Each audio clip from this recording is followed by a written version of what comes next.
Hello, and welcome to class today. We have a basic beginners course, 100 level course, class 112, and this is the intro to creative writing, creative AI prompting. What I have seen from authors who are starting out with AI for the very first time is that they prompt fairly generically, and then they get back generic responses and they think, wow, this is really crap. I don't like the outputs from AI. I think it's a terrible writer. I hear this a lot from people. Then I realize that a lot of people just don't know how to prompt properly. They don't know how to ask for what they want in return. So to get started, let's talk about specificity and prompts. Okay. It's necessary when prompting the AI to be specific about the kind of output that you want. Open-ended questions will often lead to confused answers, so give some thought to what you hope to get back and include the desired output in the prompt, okay? Clarity in prompting is crucial to obtaining the most useful assistance from an AI.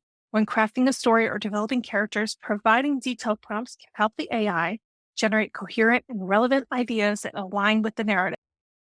So sometimes, so this is one of these things where I put right here in the notes, you know how sometimes anti-AI people will say that AI only produces generic, boring content. And this is because their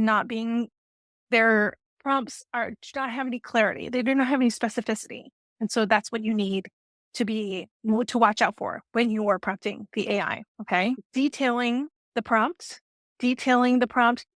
involves being explicit about the type of content that you're seeking. As a fiction writer, if you're working on a science fiction novel and need to devise futuristic gadgets for your prompt should specify the technological era, the function of the gadgets, how integral they are to the plot. So try to be as specific as possible.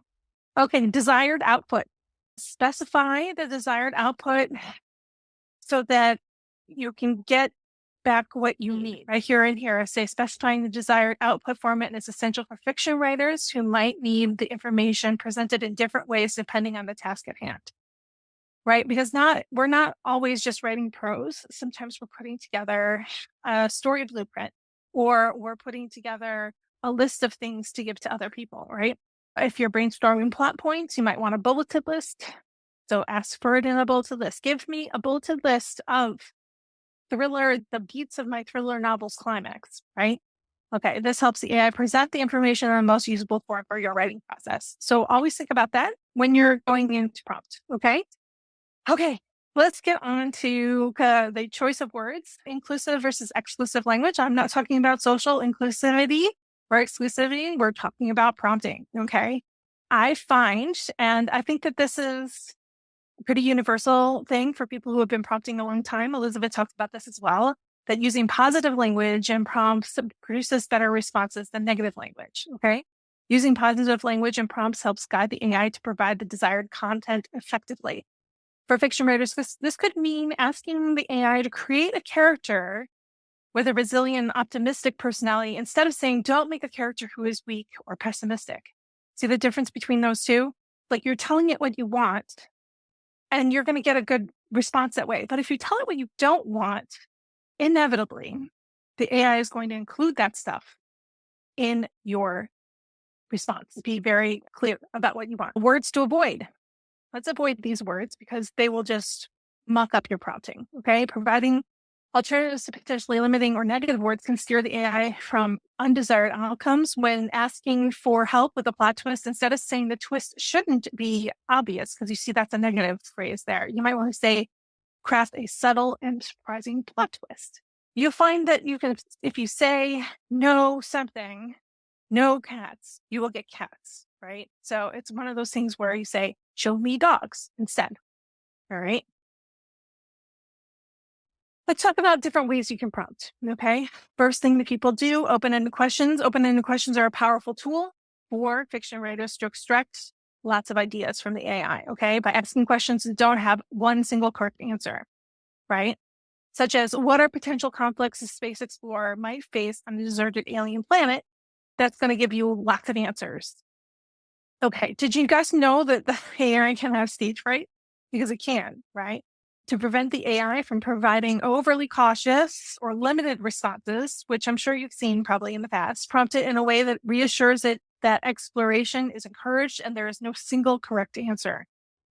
For example, rather than asking for the best way for a character to reveal a secret, you could ask, what are several methods a character might use to reveal a secret considering the impact on other characters in the story, right? So this approach is a little bit more specific. Once again, we're being clear precise about our prompt, and it is going to give us a better output, and it's going to keep it from doing this thing we call stage fright. And finally, we need to understand context windows, right? Context windows, as we have learned over the past year or so, they fluctuate depending on the model. Some context windows are very small with only like 4,000 tokens, and some are very large, 32,000 tokens, 100,000 tokens, 200,000 tokens, right? The context window is basically the memory of the LLM, what it can hold in memory while you're prompting it. So as things drop out of the context window, as you're prompting and you're getting responses, the context window fills up, things drop out, and doesn't remember those things anymore.